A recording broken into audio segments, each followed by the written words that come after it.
Good morning, everyone. My name is Scott Smith. On behalf of the Philips CT team, I'd like to welcome you to our breakfast symposium.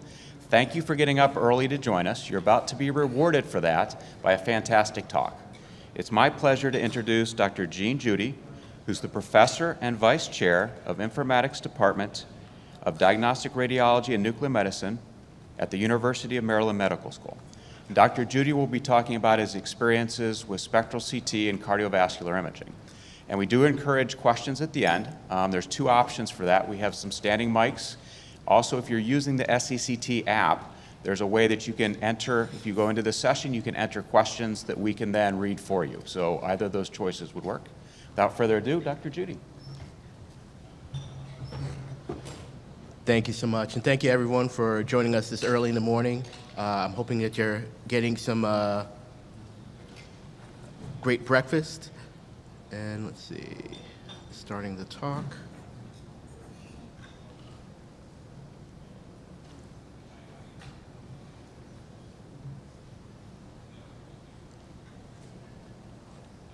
All right, and there's a little extra ambient light, but so my talk is our experience at the University of Maryland using spectral CT. And I do think that one of the best promises of spectral CT is what it adds to our armamentarium as far as how we evaluate the heart. And so I like to call this seeing the heart in a new light, so to speak. Now, as far as my disclosures, I'm a very simple person. I don't really have many disclosures. But of course, obviously, I'm an invited speaker here. And again, I encourage all of you to ask questions and again, hope to share my experience. Okay, little spectral things with the lights, that's good. It's on point. Now, I think we can all say, based on our experience through this meeting, we can really appreciate just how much CT has emerged as far as the evaluation of cardiac imaging. Before 2010, we had very early input on the use of CT in the evaluation of chest pain. And with that, started the early road that we can validate with both clinical trials as well as other guidelines. We look at the NICE guidelines, ESC, as far as their depiction of the role of cardiac CT. We have the results of multiple trials, including the Akron trial, Scott Hart, most recently the Discharge trial, and most recent new guidelines by the combined organizations on the use of cardiac CT. And for the most part, the guidelines are recommending a more prominent role for CCTA in non-invasive assessment of coronary artery disease, particularly in low and mid-risk patients. And that ultimately means that there's going to be a significant rise in the amount of patients that we'll be evaluating with cardiac CT. And what are the tools that we have in our armamentarium to be able to do that evaluation. Now, just a very brief overview of some of the fundamental concepts that we think about when we're talking about dual or multi-energy CT. When we X-ray a patient, essentially we're taking advantage of two primary effects. There's what's called the photoelectric effect and the Compton effect. Photoelectric effect occurs over tissues with high atomic number and usually predominates at lower photon energies, whereas the Compton effect occurs at other higher energies and usually related to the density of the material. Now, both of these come together to develop a polychromatic effect. So when we look at if you look at this curve here on conventional CT, what we see is this range of densities. But when we are looking at conventional CT, we really appreciate only the linear attenuation. Now, what do I mean by that? So at certain times, both iodinated contrast and another density like calcium may have similar densities, similar attenuation, even though we know that they're two different compounds. And this is the kind of classic image that we get at the bottom. Now, moving from conventional CT and the advent of dual and multi-energy CT, we're using basically two different kV, two different energy levels to better separate the different tissue composition. And with that, we get a better appreciation of the actual tissue density, what we call material decompensation, and allows us to get a more robust visualization of the myocardial tissue as well as the coronaries. And with this kind of material decomposition, we take advantage of what's called K-edge imaging. We know that different materials have a different K-edge, meaning that at certain times, all right, laser's not working, but at different energies, we're going to see a more robust change in different tissues. So in this particular case, if you look at the lowest curve, you can see that there's a significant change when you move from, let's say, 60 to 80 keV. That's iodine. And because we can use those two different energies, we can really appreciate the differences between the two and really separate them so we can know, all right, this is primarily iodinated contrast, this tissue, versus another tissue that, again, let's say has calcification. We can separate that pretty easily. And with that, we can get these type of images at the bottom. Oh, there we go. At the bottom, where we could actually separate and visualize the different composition of the tissues that we're imaging. And this is just another example of, again, taking advantage of what we call this K-edge. So this right here is kind of a conventional image that usually is taken around 120 kV. We can create what's called a virtual monoenergetic image, meaning that, okay, if we were to image at one of these other densities, how would that change the composition of the image? And we can see that when we go from 60, 70, 120 keV, the change in the brightness, the attenuation of iodine.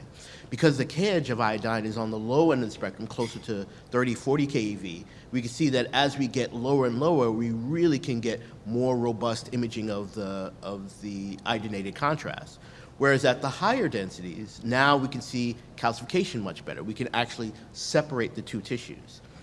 So as such, when we look at this curve, we can see that, again, by going to lower and lower energies, we can really increase the attenuation of iodonated contrast and really be able to enhance our visualization of structures like the coronaries. Now, how do we actually do these techniques?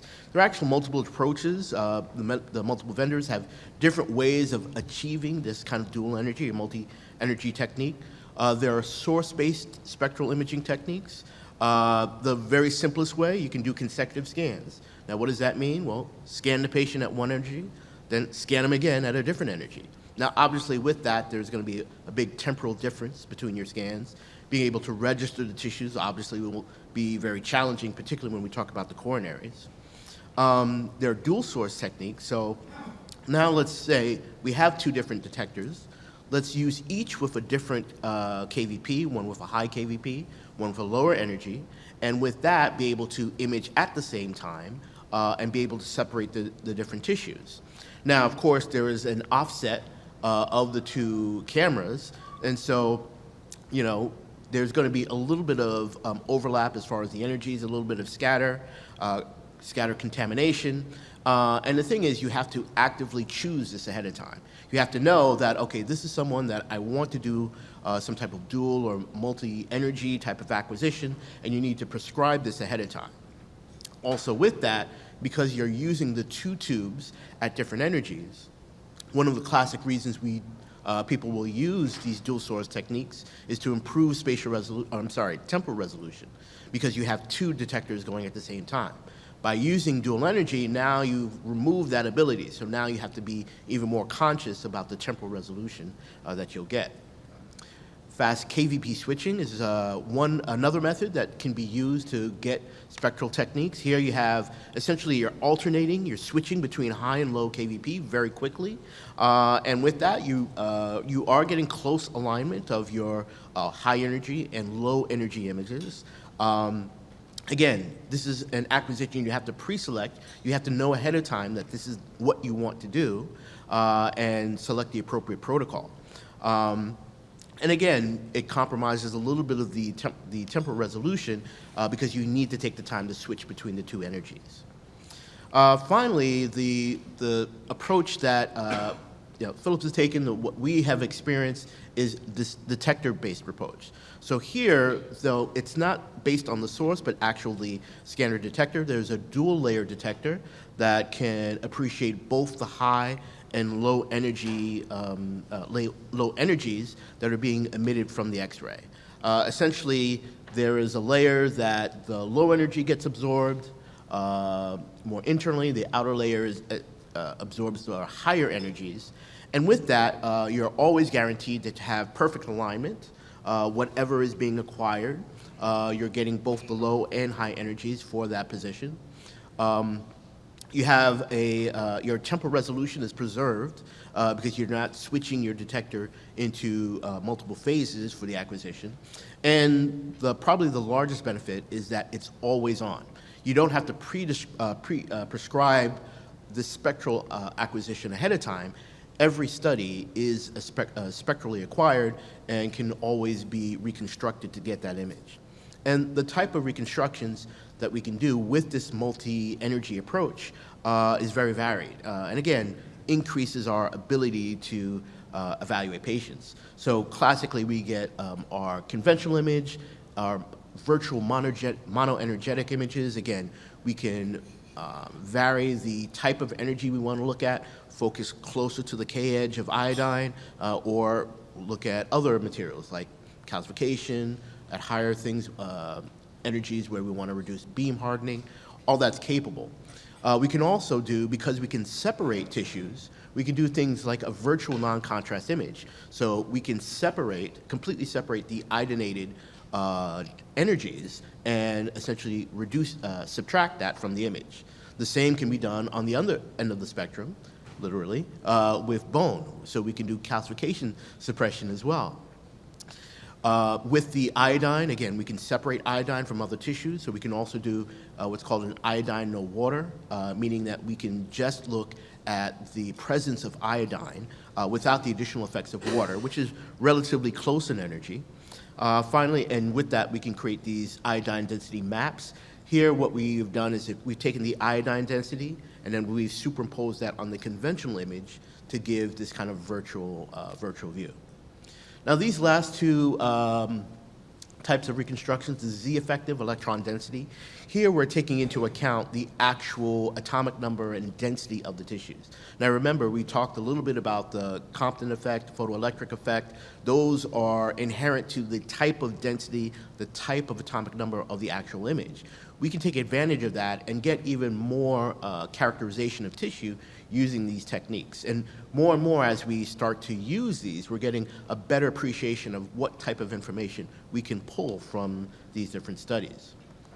So in many ways, the advantages that we've seen, particularly with spectral imaging, obviously they're the common technical improvements.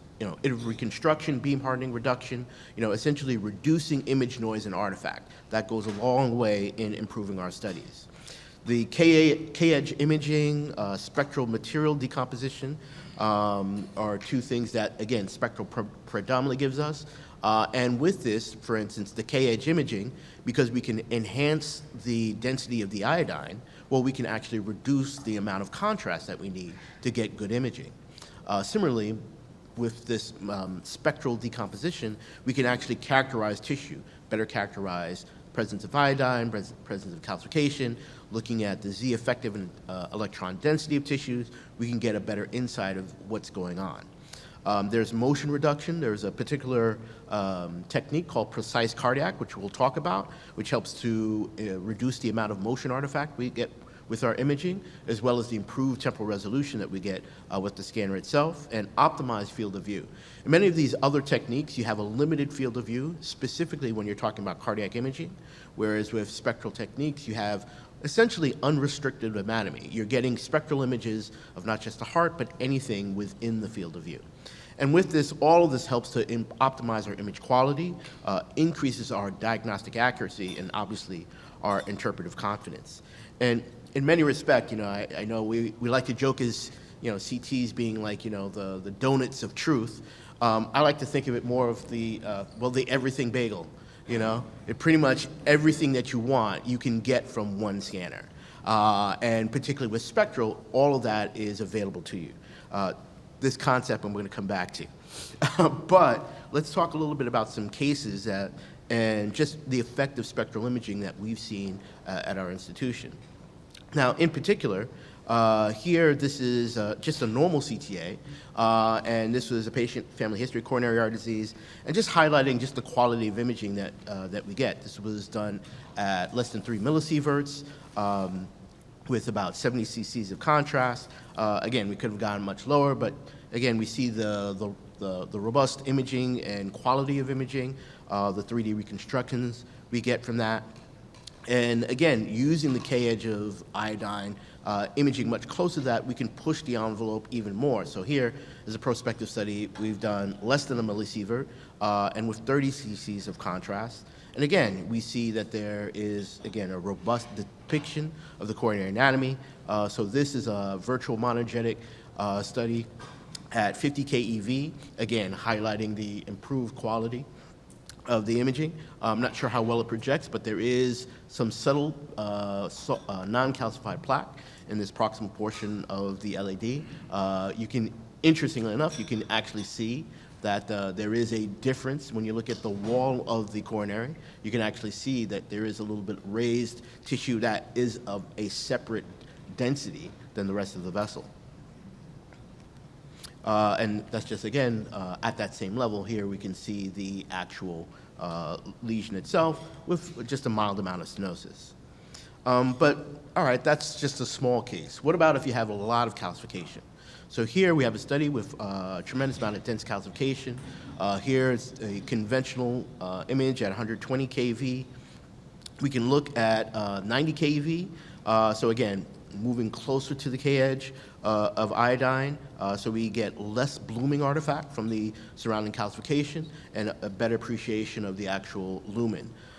Now, with that, we can actually do, in this case, an iodine study, so iodine in the water. Here, we're just primarily focused on the presence of iodine. And again, we have much better depiction of the coronary lumen. We have much less blooming artifact from the contrast. And here, we can be far more accurate in our depiction of underlying coronary stenosis. Now here's another example, this time showing mixed plaque, and we're looking at it at multiple energies. And one of the advantages in this particular case is that, again, when we look at our conventional image, we can appreciate the, areas of calcified and non-calcified coronary plaque. But at the lower energies, we can focus more on the coronary lumen, and you can see here that it's certainly much brighter than it is at the conventional level. We can go at a high energy and get a better depiction of the underlying coronary calcification and the distribution of that calcification, and remove the iodine, which can sometimes confound the location of both types of tissues. And then certainly we can look at the iodine in the water. Now again, just focusing on the iodine, removing the artifact from other tissues, we can better appreciate the level of stenosis that's in the vessel. Again, oftentimes because of the blooming artifact with calcification and other tissues, we can obviously overestimate the amount of coronary narrowing. This gives us a much better appreciation of that. And all these reconstructions are available to us with every study. Now, again, because we can separate these tissues, there are other things that we can take advantage of. One is, again, we can do a virtual non-contrast derived coronary artery calcification. So now, instead of doing 2 separate studies, we can do a routine CTA and then also be able to acquire a calcium scoring in the same acquisition. This was a study where they looked at, so the images on the left are studies from, actually from Maryland, but highlights a study on the right where they actually looked at a number of different patients where they compared non-contrast CT, or I should say the non-contrast calcium scoring, and they did acquisition scoring on the virtual non-contrast as well, and they found that they had really great agreement. In fact, the agreement was 0.94, again, statistically significant, demonstrating that this is something that we can do routinely, not having to do this separate acquisition, or even if, in retrospect, if you want to look at the burden of calcification for whatever reason, whether it's in the coronaries, the aorta, the aortic valve, all of that possibility is there at your disposal. Now, aside from doing virtual non-contrast in the setting of calcification, we can also use spectral techniques to mitigate the effect of calcium blooming. So here's a patient, had a calcium score of 700. We can see that there's extensive calcification. here on this conventional view, and these just windows showing that using the other techniques, we can minimize the amount of blooming of the contrast.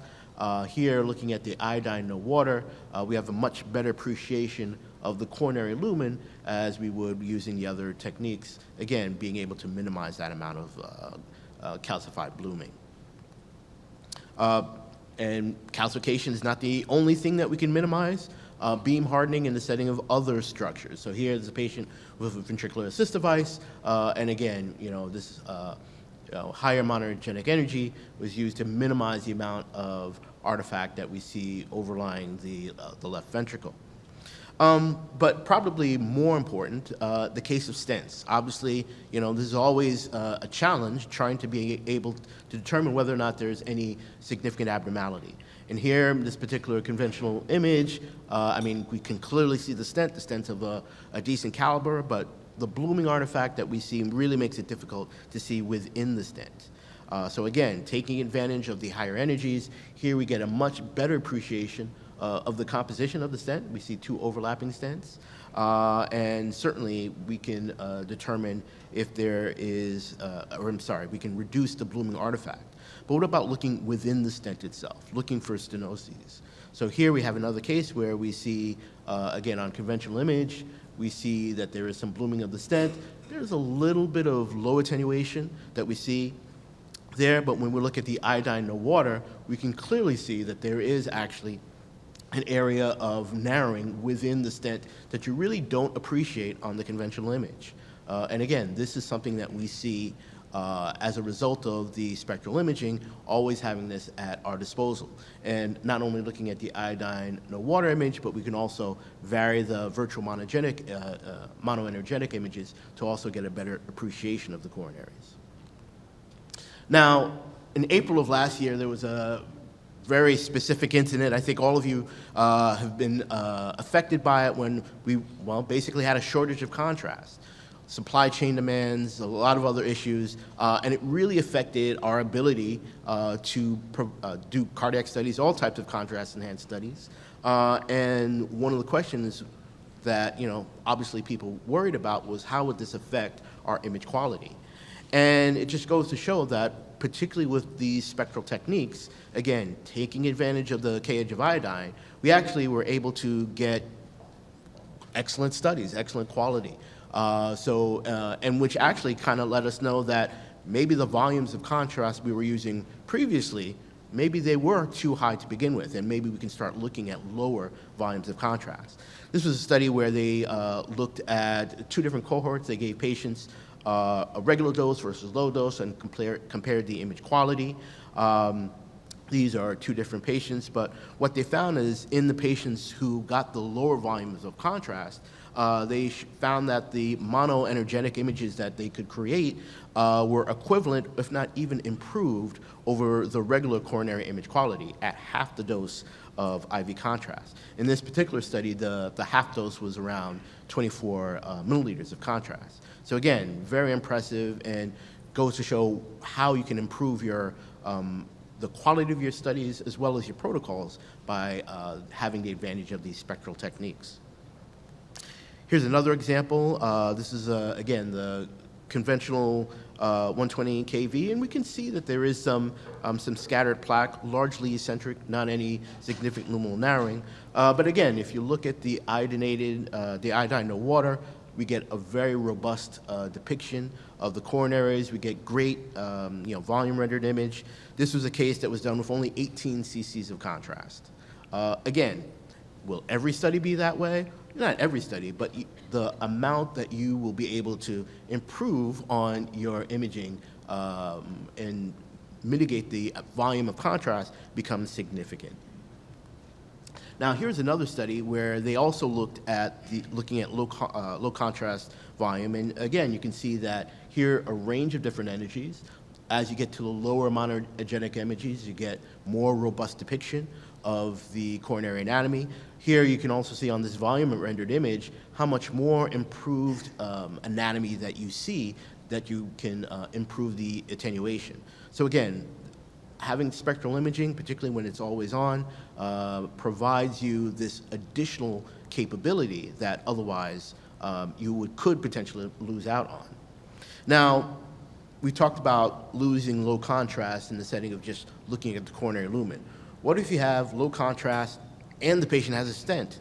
Well, again, increasing the challenge to what we can visualize. But here, again, we look at the conventional image, and, like other cases, you really don't see well inside the stent itself.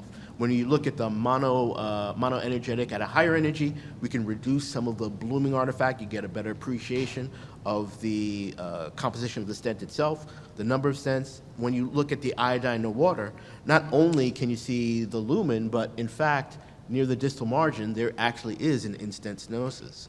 Again, and this was done with relatively low contrast, 44 cc's of contrast.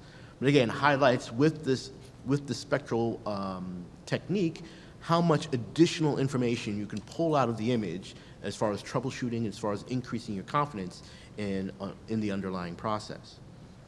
Now, it's not limited to just coronaries here.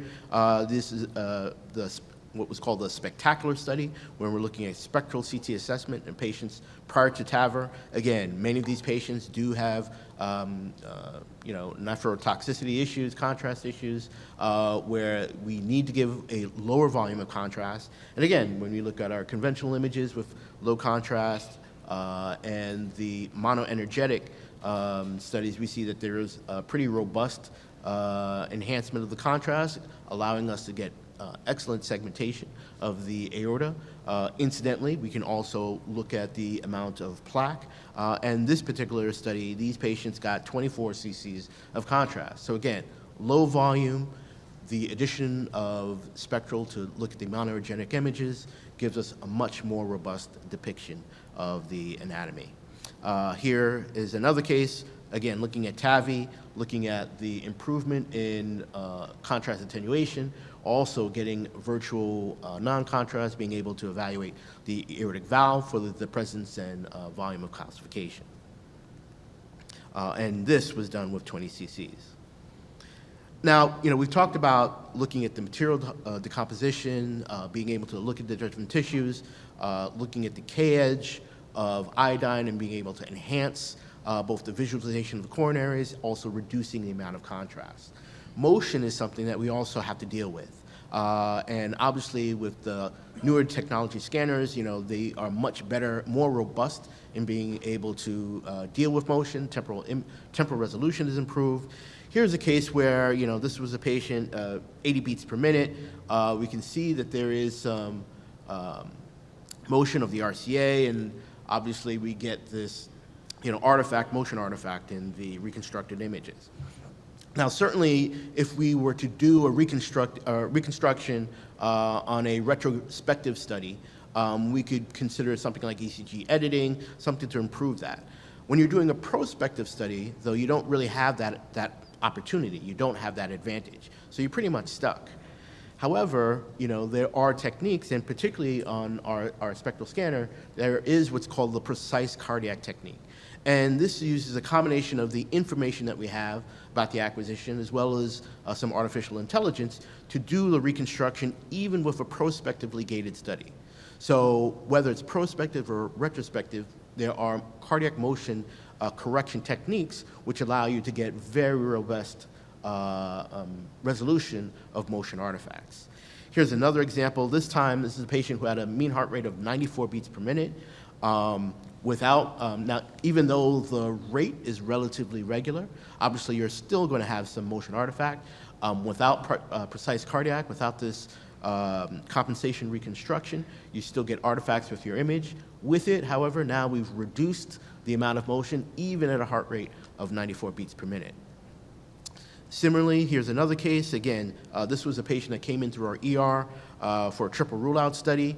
Again, we see that there's a tremendous amount of artifact on a conventional reconstruction. With the precise cardiac acquisition, we can improve that image.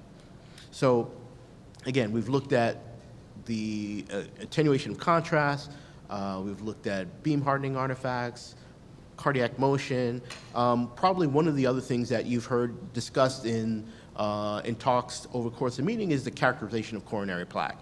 This is, again, of increasing importance, And again, having spectral, this material decompensation at your disposal allows you to evaluate the coronary lumen, look at the different types of vessels, and the vessels as well as the plaque within the vessel wall, and be able to separate it into different areas. So here, in this case, we can look at tissues at the myocardium, the epicardial fat. We can see mixed fibrous and fatty plaque, and be able to evaluate those pretty precisely. Now again, largely this is in the realm of research, but it's a highlight to what is potentially possible. One interesting study that came across here, was a patient with chronic total occlusion of the coronary, and essentially using spectral imaging, the spectral information, the idea was, can we demonstrate how many patients would fail PCI by evaluating not just the attenuation, but the densities within the lumen itself. And so here we see that, again, they're using the spectral techniques. We're measuring the amount of iodine. Here it's rated at 1.9. They found that anything lower, any iodine concentration less than 2.5 predicted a failed PCI. And in this particular case, you can actually see very well the correlation. So again, with this, they knew that this would be a failed PCI. So again, how we can use the tissue characterization to be able to further evaluate whether or not patient outcomes will be correlated. So moving on to myocardial perfusion, yet another area that we can look at using spectral techniques. So again, we looked at the potential of looking at the quantity of iodine in different areas. Obviously, looking at evaluating the myocardium is also a place. So here we can see on the volume rendered image, there's a occlusion of the circumflex. When you look at the conventional image, I mean, we don't really see much. There's no ventricular remodeling. But when we look at the iodine in the water, we can clearly see that there is a segmental area of decreased iodine concentration corresponding to that abnormality. Now, here's another case where, again, looking at myocardial perfusion, looking on the conventional image, you really, maybe can vaguely see something that's somewhat lower, but certainly not with confidence. Now looking at the iodine in the water, you can clearly see that there is a decreased myocardial perfusion. And again, highlights the power of this spectral technique. Here we can validate that there was inclusion on angio. Now what's interesting is that, so again, the iodine in the water shows us that there's decreased iodine, hence decreased perfusion. But even looking at the Z effective, we see that there is, compared to the rest of the myocardium, that there are actual changes within the myocardium itself. So highlighting, and again, this looks at the atomic number. So there are physical changes that are happening within the myocardium that we can actually depict now. So it's more than just the fact that there is decreased perfusion. We can actually characterize myocardial tissue. Now, and that leads itself to certain extrapolations. So here's a case. This is a young male that presented atypical chest pain. Essentially, it was a myocarditis. We can see on CT that there is clear evidence of decreased attenuation on the monoenergetic image. This patient went on to get MRI, and we clearly see late enhancement involving the same territory. So again, we're characterizing tissue at even a different level now, where we can say there's more than just a perfusion abnormality, but there underlying disturbances of the myocyte itself. Here's another interesting case that kind of further illustrates that. So here we can clearly see that there's some subendocardial decreased attenuation. Clearly there's some significant mixed coronary plaque, as well as areas of stenosis that we can see on the curved MPR, as well as the volume rendered image. Now again, taking advantage of the spectral information, we can see here, this is a hybrid iodine contrast superimposed on the conventional image. We can again get a better depiction of the area of subendocardial ischemia. On the Z effective image, again, we see that there is a change in the myocytes itself. The myocardium in this territory is different than the adjacent myocardium.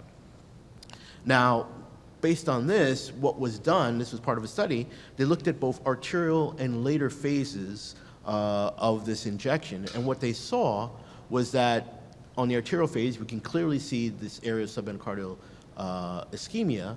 On delayed phases, we actually saw that there was a slow buildup of contrast in that area. So what does that mean? That's very similar to the same physiology we expect on MRI when we look at late gadolinium enhancement. You have gadolinium that pools into the extracellular space as a result of that injury and, again, that extracellular expansion. And subsequently, there's a technique that allows you to calculate the extracellular volume even on CT. Now, this is, again, a very early process, but highlights that now the ability to do tissue characterization with this spectral technique will allow very robust capabilities. Here's a study that actually looked at deriving the extracellular volume. Again, we can see on the mono iodine density compared to MR, and found that there was excellent agreement on using the virtual monogenic image for the presence of delayed enhancement. And probably more important is that they found that there was excellent correlation with CT compared to MRI-derived extracellular volume. So again, this is a technique that will probably see greater importance as we move forward. Now, just trying to be cognizant of my time, this is just another example of looking at the late enhancement here. We see contrast pooling. We can actually measure the amount of contrast that's collecting in that particular area. But this tissue characterization that we've seen now is not limited to just the heart itself, of course. Here we can characterize other cardiac structures, adjacent tissue.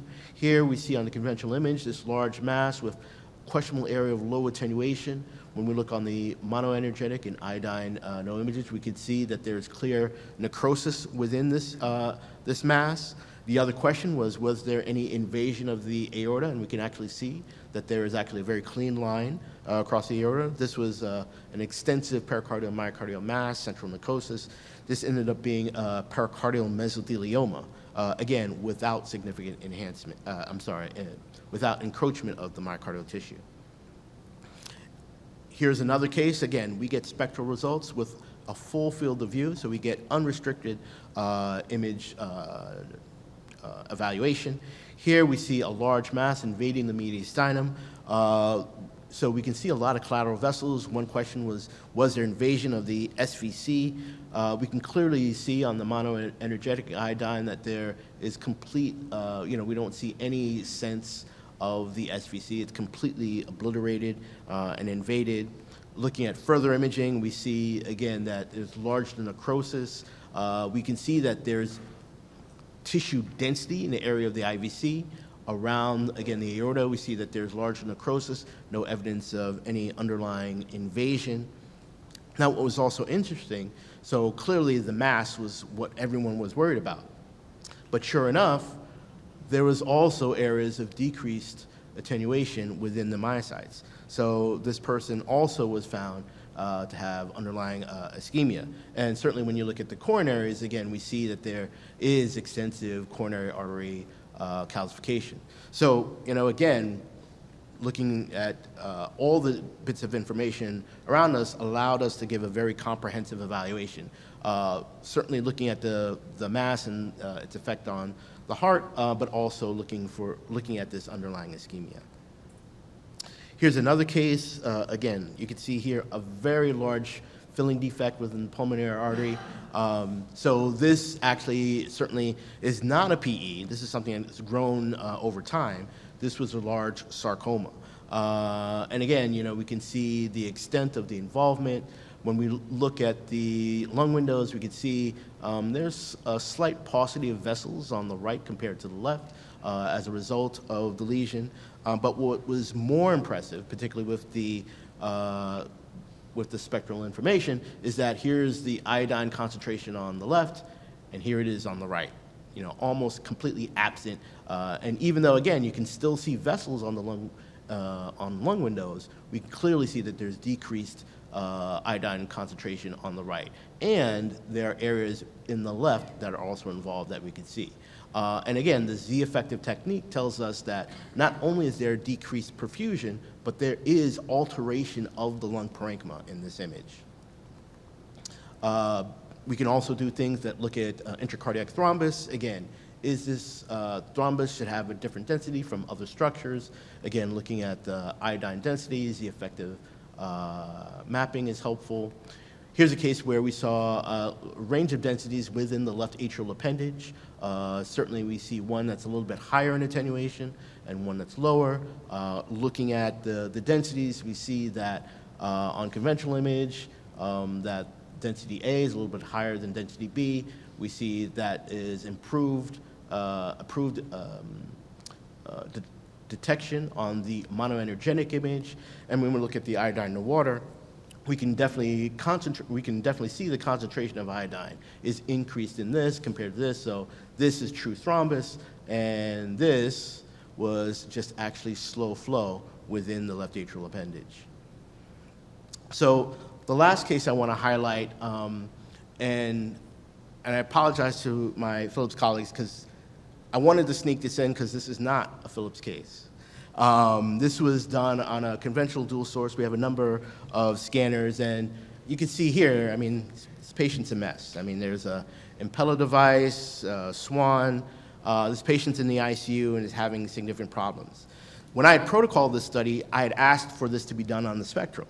And sure enough, this is a Saturday. I was on call. One of our newer techs, again, there's a tech shortage, techs brought to the other scanner, and I'm like, I told you I wanted this to be done on this, well, anyway, I won't go into too many details. But one of my other techs was there and realized that, knowing what I would ask for, they said, all right, well, you know what, let's get an arterial in a delay and see if that's helpful. So here's the study. So clearly, this patient may have aspirated a significant amount of density within the lungs, significant left ventricular hypertrophy.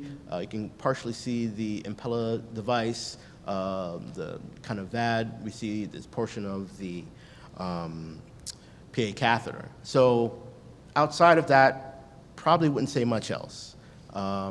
Clearly, this patient may have aspirated.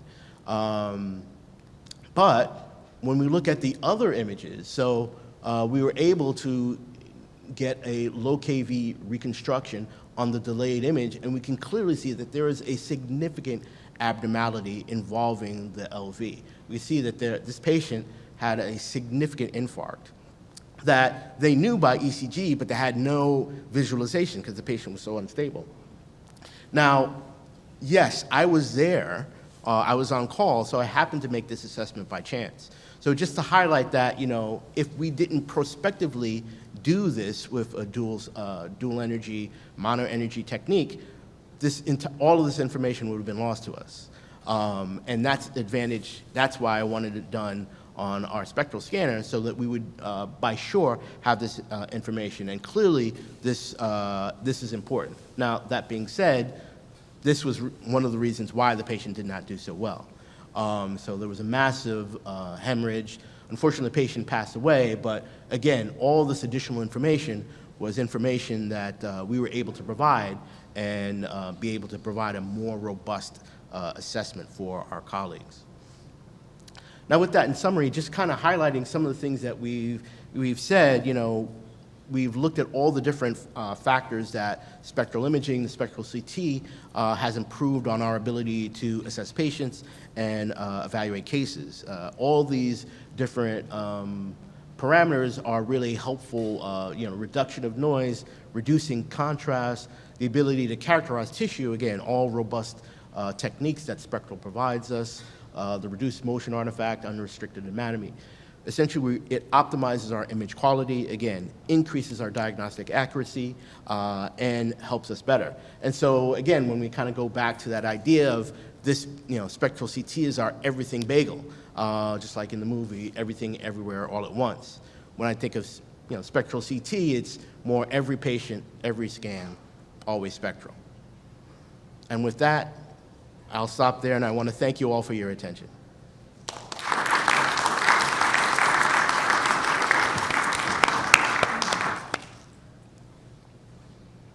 Yes, question. Thanks for the images. Really impressed by the spectral CT images for cardiac application. Yes. Couple questions here. So, in terms of the still in the areas of dual energy, when we're doing the body sections, a lot of time we're using the hybrid or mixed ratio of the low and high kV, and also we're using monochromatic, mono energy images here. So, in this example, I saw most of them are mono energetic. Have you ever tried to do the hybrid or mixed ratio images for the cardiac imaging? Yeah, so what we find, so outside the heart, particularly in the chest, even in the aorta, we'll do some mixed techniques. We find the monoenergetic are more helpful because particularly with the coronaries, we want to be able to assess the luminal narrowing. I would say that the area where there's probably more promise with the mixed technique are when we are moving towards plaque characterization. Because there we're looking at more of just the lumen. We want to be able to evaluate the plaque itself. Many of those techniques and the software to do that kind of post-processing is still relatively new. So we don't necessarily use it all the time, but that's where I think the mixed, and having the ability to have those mixed energies will come more into play. That's good. Second question, you mentioned there's a LADE enhancement. So those are relatively new to me because I do CMR, cardiac MR as well. We know LADE GAT enhancement, but LADE CT or iodine enhancement quite new. So just a question, how long you gonna wait for the LADE enhancement? And Yeah, no, it's certainly, I mean, MR is still very robust in its ability to do it. And the idea of doing late enhancement with CT is actually for many years now, but it's only now that we're starting to see some of those results. Most, on average, will do a 7-minute delay. I think 10 minutes, although we classically do that with MR, ends up being a little not as much for CT. Also, in some studies, they've used a higher osmolality of the contrast, so that, typically we'll use 350, they'll do like 370. There are a couple of protocols where they actually give more contrast. So again, it's still in its early stages. I think a robust protocol still needs to be determined, but on average, it's about 7 minutes. And for the question about the LADE enhancement, when you look at the LADE enhancement, would you look at the low KEV, low KEV images or other spectral? Yeah, so if you had, with Spectral, you have the full range in both acquisitions, so that's the opposite. We have done a few studies before our Spectral. We would essentially do the regular one at, let's say 80 kV, and we would do the delayed at a lower kV to try to, again, maximize the amount of contrast that we can see. Again, it's kind of hit or miss. Depends on, all the density that we see is also a mixture of all the densities in the image. So if the patient has hypertrophy, other tissue, big, small. So it's not as, in that setting, before Spectral, MR really had the advantage. MR still has the advantage, but I think with the Spectral acquisition, having all those energies for both acquisitions, I think gives you much more information. Thank you. One more question. Just all right, you got one more. No, I hope that I can ask, how do you feel when you compare to the other spectral CTs? What's the benefit of doing this particular scanner?